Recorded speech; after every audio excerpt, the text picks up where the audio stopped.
Buenos días a cada uno de ustedes. Gracias al Señor por este día nuevo, día domingo, día del Señor, 4 de octubre de 2020. Que la bendición de la palabra de Dios esté con ustedes en esta hora, que se acercan a la reflexión dominical.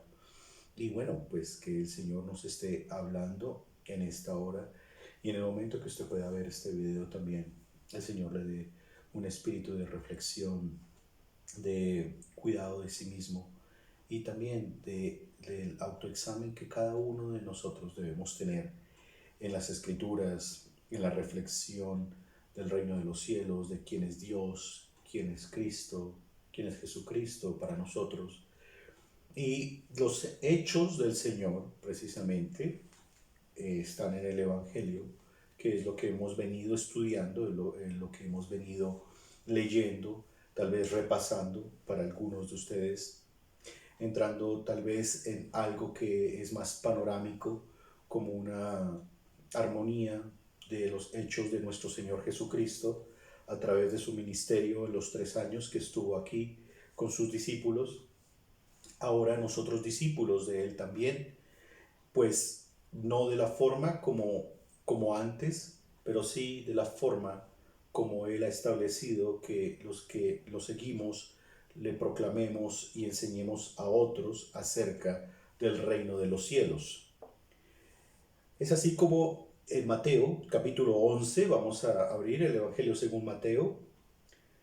En Mateo capítulo 11 vamos a hablar de uno de los mensajeros de nuestro Señor Jesucristo, que fue en la cronología antes del Señor, pero que obviamente está dentro de un momento histórico muy especial, muy específico, y también dentro de la labor que realizó este personaje, fue quien empezó de una manera más práctica a abrir el camino del mensaje de nuestro Señor Jesucristo y del reino de los cielos. En el capítulo 11 de Mateo, si me permiten, hoy 5 de octubre, voy a leer desde el versículo 1 hasta el versículo 11. Y vamos a hablar de Juan, el llamado el Bautista. Juan el Bautista.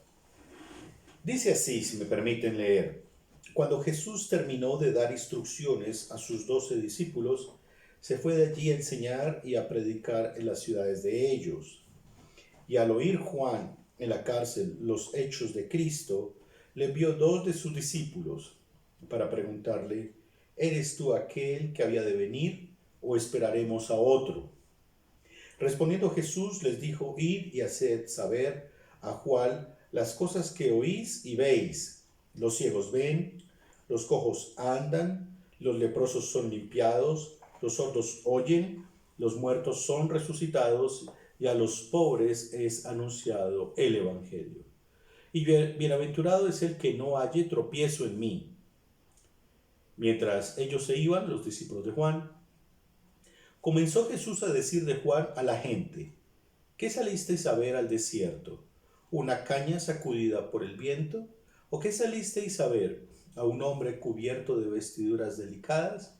He aquí, los que llevan vestiduras delicadas en las casas de los reyes están. Pero ¿qué salisteis a ver?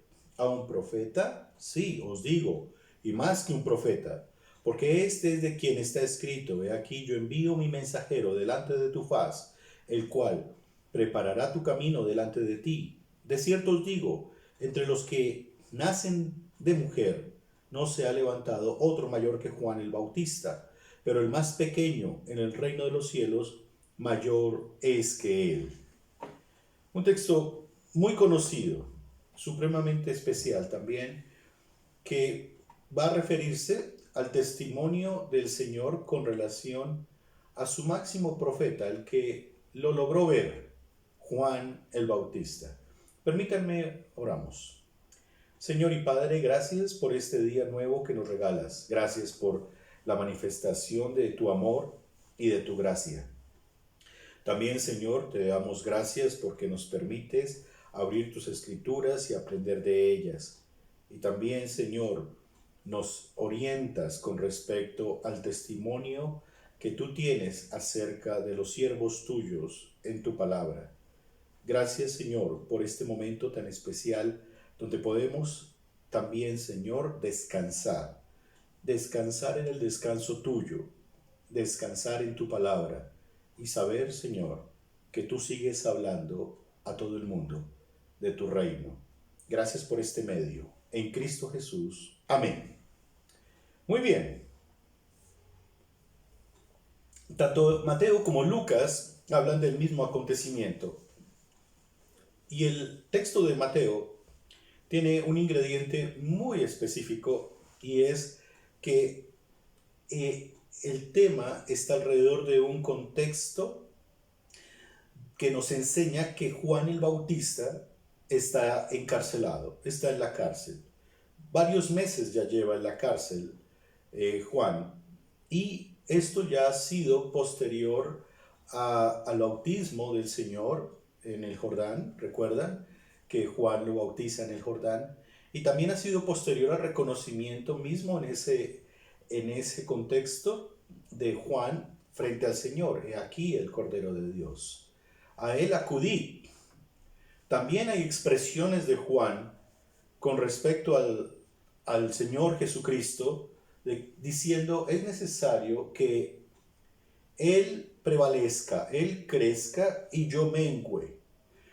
Reconocemos que el ministerio de Juan es un ministerio apartado del bullicio de la ciudad, apartado de las dinámicas de ciudades de mucha actividad en su momento. Obviamente hay que entenderlo como fueron Jerusalén y en Judea o Capernaum en Galilea. Fue un ministerio hacia las personas que estaban esperando o ilusionados con un cambio.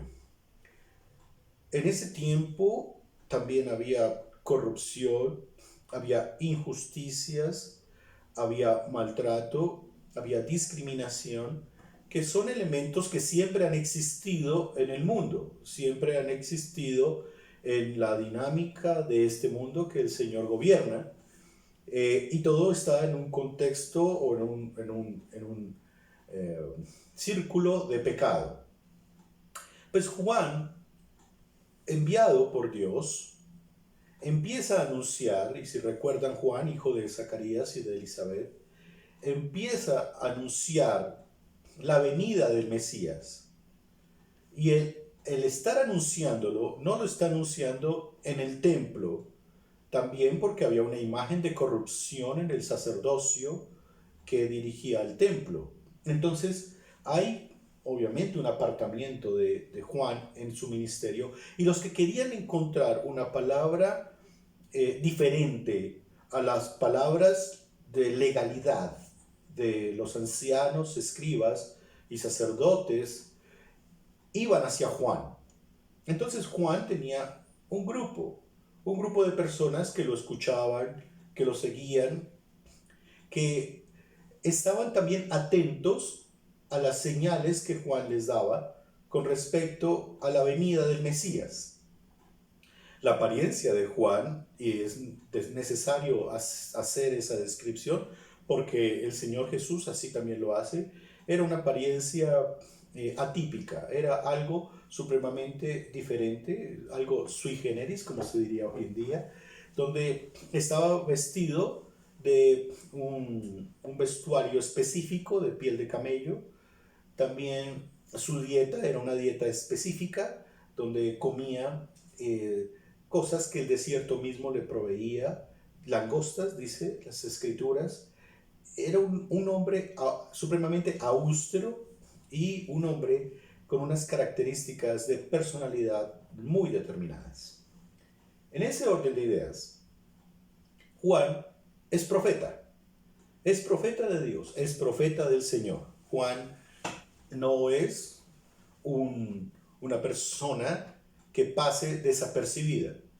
Los fariseos, inclusive, grupo religioso, iban y lo visitaban, donde él hacía el ministerio del bautismo del arrepentimiento, como se denomina, que no es, digamos, el bautismo propiamente del modelo cristiano, sino del arrepentimiento de pecados, donde las personas reconocían su condición y hacían una purificación o lavamiento de agua.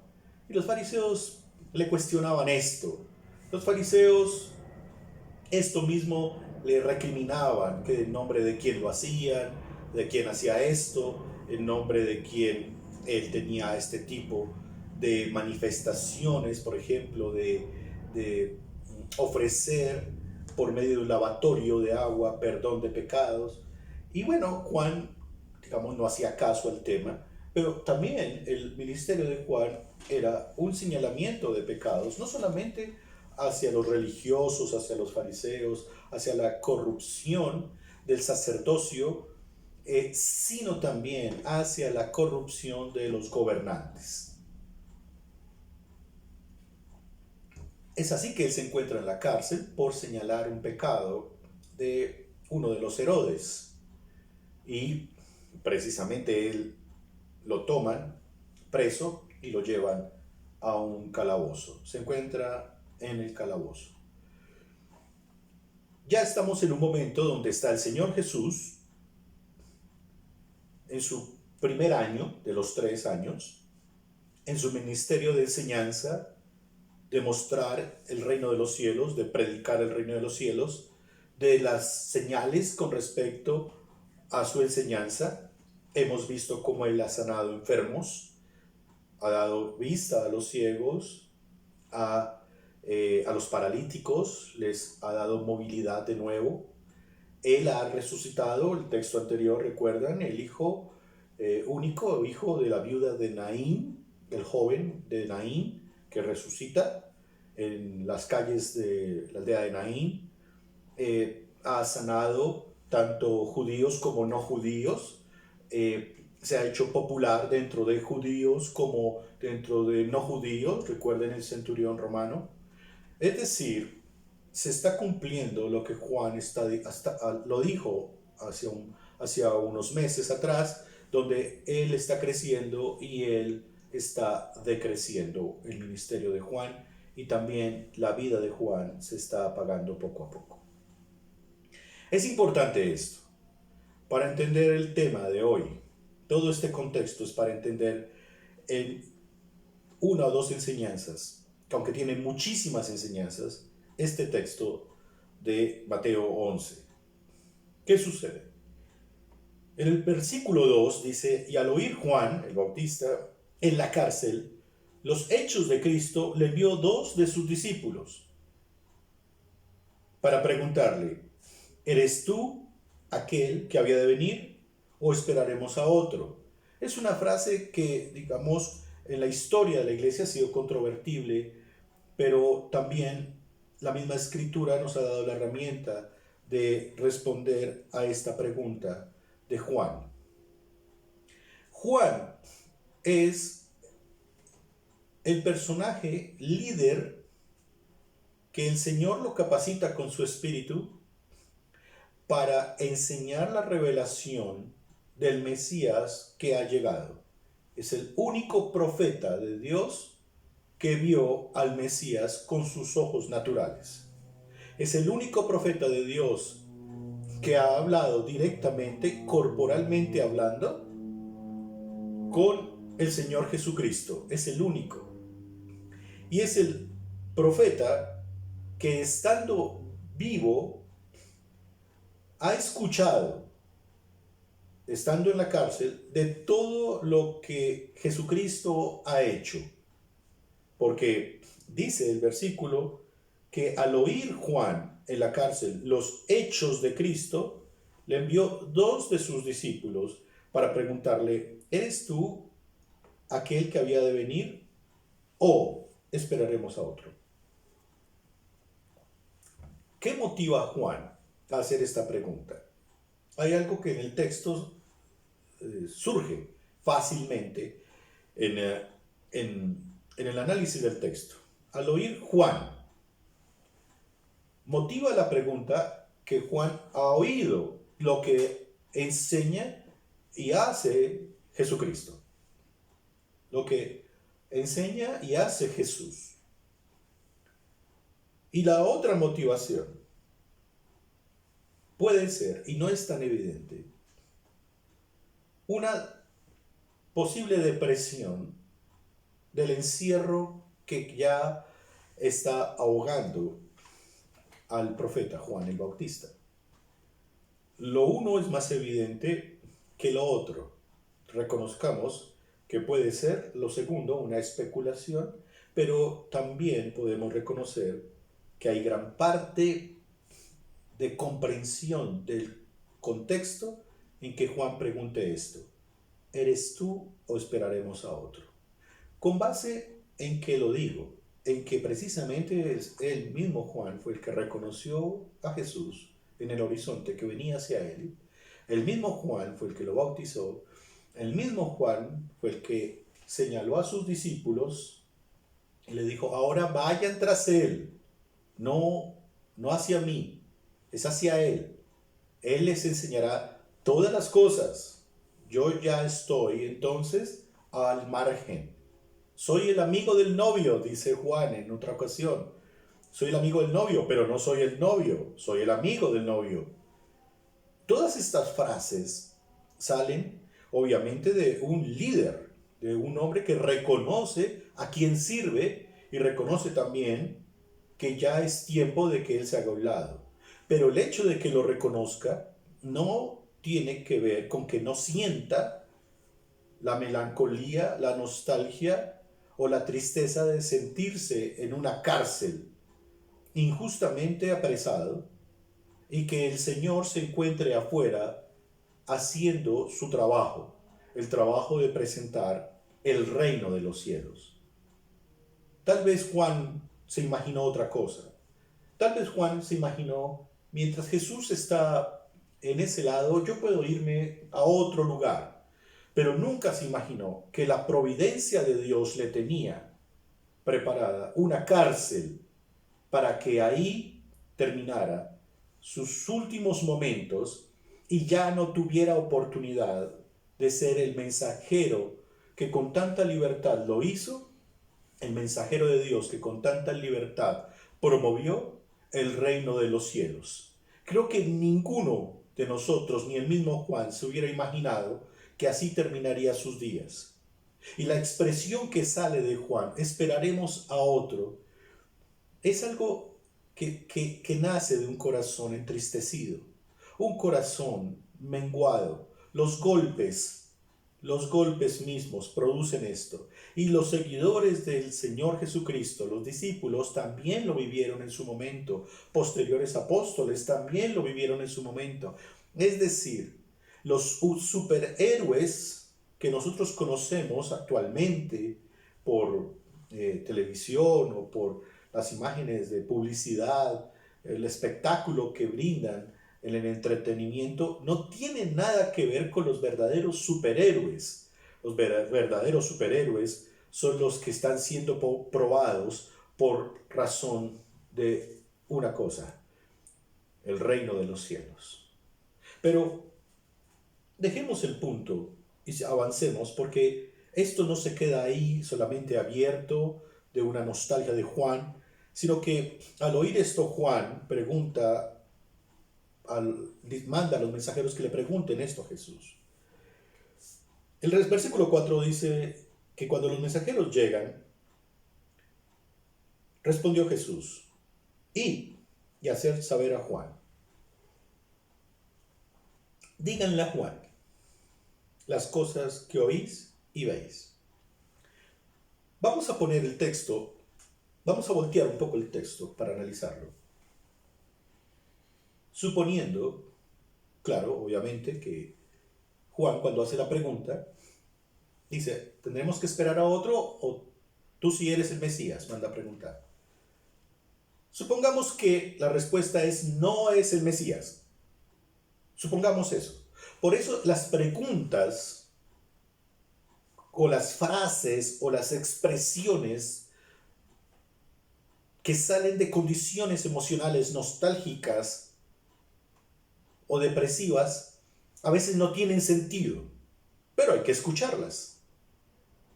Entonces, una de las cosas que se deja ver en el análisis del texto es, ¿qué tal que el Señor Jesús si fuera un impostor?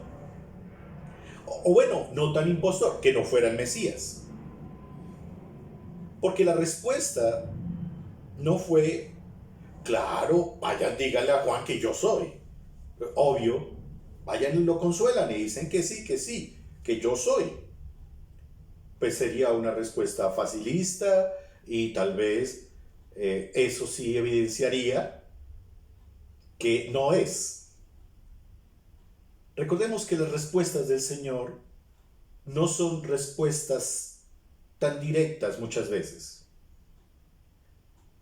Se reveló muy pocas veces a personas muy sencillas de que Él era el Mesías esperado. Una de ellas, la mujer de Samaria, recuérdenlo.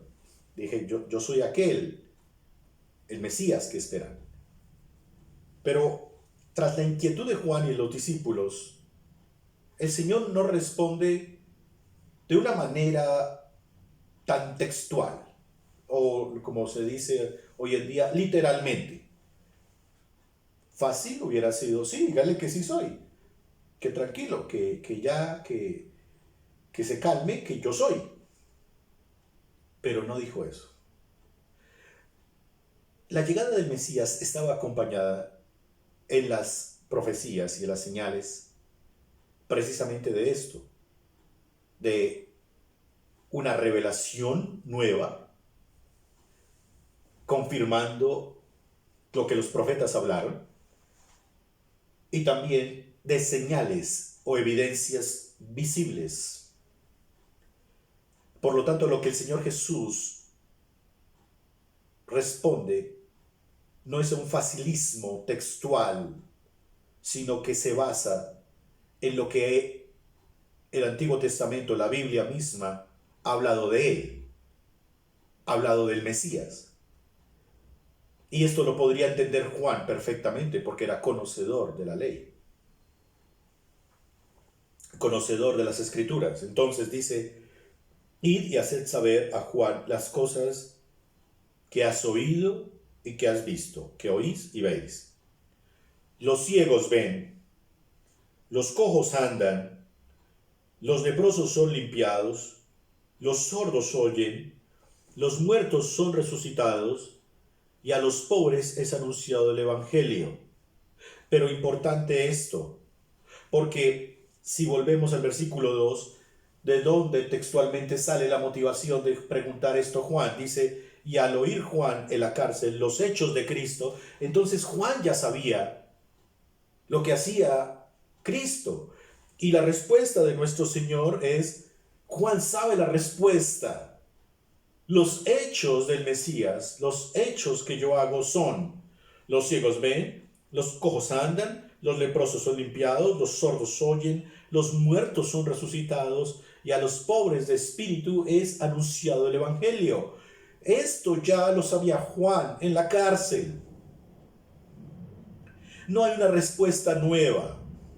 No era solamente que Jesús dijera, sí, yo soy, van a decir que sí, yo soy. Lo que le ratifica el Señor Jesucristo a Juan es que su corazón, el de Juan, está confirmado en la fe y que a pesar de que está haciendo preguntas emocionalmente desanimadas, no implica que lo que él ha oído lo esté dudando. Pero el encierro en la cárcel, en una posible mazmorra, produce esto. Pero hay algo mucho más que el Señor le manda decir a Juan. Bienaventurado es el que no halle tropiezo en mí. Es decir, el que yo no sea obstáculo para nadie es bienaventurado. El que las personas tengan libertad de hablar de mí y de señalarme a mí como el Mesías. Bienaventurado. Juan, tú eres bienaventurado. Muchos se preguntan, una pregunta que tal vez no tiene una respuesta clara, podemos tener aproximaciones de la respuesta a esta pregunta. ¿Por qué el Señor no visitó a Juan en la cárcel? Vuelvo y digo, no lo sé. Podemos tener aproximaciones de respuestas.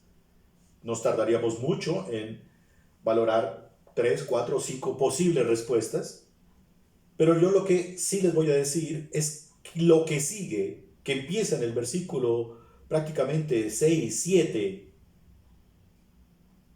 es más que una simple visita a la cárcel.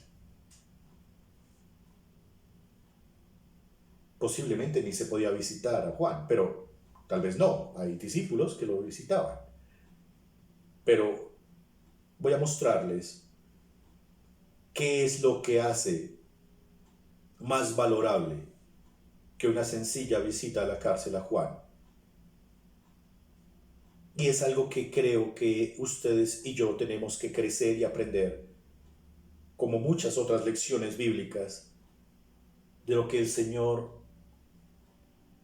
en su sabio secreto oculto hace por nosotros y para nosotros. A veces nosotros solamente vemos una dimensión de nuestro Señor. A veces lo sentimos lejano, como algunos. En tiempos difíciles dice, siento a Dios lejano, siento a Jesús lejano, yo le hablo y no tengo reciprocidad, no siento nada. Pero la bienaventuranza viene a explicarla al Señor de esta manera. Porque Juan señaló al Señor Jesucristo como el enviado del cielo, el Cordero de Dios que quita el pecado. El Cristo. Juan el Bautista lo vio, lo señaló e indicó a todos aquellos que lo seguían a él, a Juan, ahora vayan tras Jesús. Es a él. Mientras ellos se iban, los discípulos, comenzó Jesús a hablar de Juan a la gente. No es como en ocasiones los seres humanos hacemos pecaminosamente, hablar del que está ausente. Es otra cosa. Y hablar cosas malas. Aquí no. Probablemente puede surgir el tema de que, Juan, ¿cómo fue a dudar? Juan, ¿cómo fue a tener ese tropiezo? A cuestionar a Juan. De base les voy a decir algo. La salvación de Juan el Bautista y la salvación tuya y la salvación mía descansan en la gracia de Dios.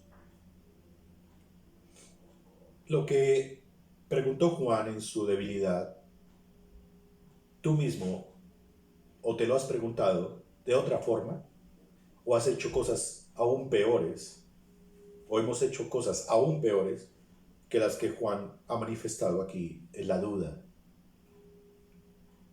¿Será que sí es correcto creer en Jesús? Hay tantas religiones, hay tantas manifestaciones culturales, hay tantas ideas de Dios. ¿Será que estoy en la correcta? ¿Será que la Biblia sí es un libro confiable? ¿Será que la Biblia sí escribió lo que tenía que escribir? Como tantos hombres han escrito Biblia, yo creo que esto ya no es un texto sagrado, es un texto de los hombres. Bueno, infinidad de ideas para desviarnos y pensar o sentir que no es correcto creer en Jesús como Señor y Salvador. Único. Mientras los discípulos se iban, el Señor empezó a hablar de Juan y dijo, ¿qué salisteis a ver al desierto? ¿Un palo? ¿Una caña sacudida por el viento? Porque Juan estaba en el desierto viviendo y enseñando. ¿Qué salisteis a ver al desierto? O sea, ¿qué saliste a buscar al desierto? ¿O qué salisteis a ver? ¿A un hombre cubierto de vestiduras delicadas? Juan no se vestía así. He aquí los que llevan vestiduras delicadas en las casas de los reyes están. Si quieren ver a personas con vestiduras finas, no salen al desierto a verlas, Si quieren encontrar una respuesta a la vida, salen al desierto a buscarla en la persona de Juan. Porque Juan mostraba el mensaje del reino de los cielos y aunque era un mensaje incompleto, ya era la preparación para el mensaje completo de nuestro Señor Jesucristo. Pero, dice el Señor, ¿qué salisteis a ver? ¿A un profeta? Sí os digo, y más que un profeta. Mientras Juan dudaba de Jesús y de él mismo, si valió la pena, Jesús allá afuera, sí que Juan lo supiera en la cárcel, porque esperó que los mensajeros se fueran, dice, no hay como Juan, no hay otro como Juan, más que un profeta es Juan. Creo que en ocasiones nosotros no tenemos ese tipo de valoración de nosotros mismos, porque cuando nos valoramos a nosotros mismos, usamos unos parámetros humanos. A veces ni ustedes ni yo estamos contentos con nuestra estética, o con nuestra estatura, o con nuestro género, o con nuestra familia, o con nuestra nacionalidad, o con mi raza, nuestra raza. No estamos contentos con nuestra profesión, no estamos contentos con nuestro contexto social, económico, no estamos contentos con nuestro trabajo, no estamos contentos con nuestra iglesia, no estamos contentos con la Biblia, no estamos contentos con Dios, no estamos contentos con nada. Y preguntamos, ¿será que vale la pena creer en este Jesús? ¿O más bien ensayo con otro? Porque para eso hay muchos musulmanes. Voy a buscar en la web de los musulmanes de mi país, de la ciudad, a ver qué dicen. O en los ateos, o en los agnósticos, o los que sea. Porque estoy aburrido de la vida. Y no necesariamente estamos en la cárcel. No necesariamente estamos en una mazmorra meses. Tal vez llegamos a esas condiciones o a ese punto por nuestras propias idolatrías quebradas.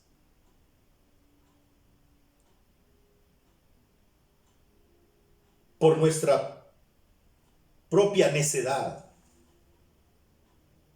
Porque no te resultó el negocio como era, porque no tuviste la expectativa de familia como era, porque no tuviste la respuesta socioeconómica que era, porque sigues viendo injusticias en los gobernantes, en los gobernadores, en los presidentes, en los alcaldes, en todos los que están en eminencia, y te deprimes y dices, aquí no hay Dios, yo voy a tomar las riendas de mi propia vida. ¿Será que vale la pena creer en Jesús? Esto de la religión no sirve para nada. Y se llega a esas valoraciones de una manera injusta con Dios y con Cristo. ¿Por qué razón? Porque mientras tú estás dudando de Él, estás dudando del cielo, estás dudando de su palabra, Él te sigue llamando hijo, te sigue tratando como hijo y te sigue mostrando a Jesús como redentor de pecados. ¿Será que no nos cabe en la mente y en nuestro corazón por un instante que tenemos que llegar a tener actitudes más humildes delante de Dios? ¿Cuántas cosas le hemos dicho a Dios? ¿Cuántas cosas le hemos dicho a Jesús? Jesús no se ofendió con esto, pero entendió a Juan. Pero al contrario, él no esperó que se fueran los discípulos para hablar mal de Juan y decir, ah, sí, vea, así paran los líderes cristianos, vea, ¿sí ve? Un momento uno los descuida y ya están dudando. No, que lo que dice, él es profeta, más que un profeta, porque este es de quien está escrito en Malaquías, el profeta. He aquí yo envío mi mensajero delante de tu faz, el cual preparará tu camino delante de ti. Y este es Juan. De cierto os digo, entre los que nacen de mujer, no se ha levantado otro mayor que Juan el Bautista, pero el más pequeño en el reino de los cielos, mayor es que él. No somos perfectos en la práctica, pero sí en la perfección, donde el Señor está trabajando en nuestras vidas. Y trabajó en la vida de Juan el Bautista.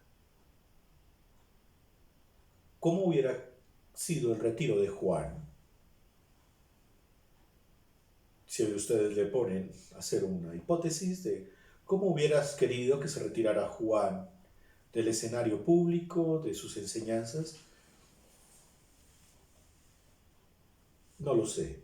Yo no hubiera escrito muerto, decapitado por la terquedad de una pecadora en la cárcel de Herodes, después de estar meses encerrado. Pareciera un final trágico, pero fue no el final de Juan, fue el descanso de Juan. Está en el cielo, lo confirma el Señor, como gran profeta, pero dice que posterior a él, los que están en el cielo son mayor que Juan. Y aquí viene una conclusión. Tú te pones a pensar en esto, cómo quieres terminar tu vida, porque en la forma natural que el Señor tiene en su providencia, Él te está acercando cada vez, no a un descanso, sino a un triunfo. Si tú has sido esa persona que ha testificado de Cristo por tiempo, te está acercando a un triunfo.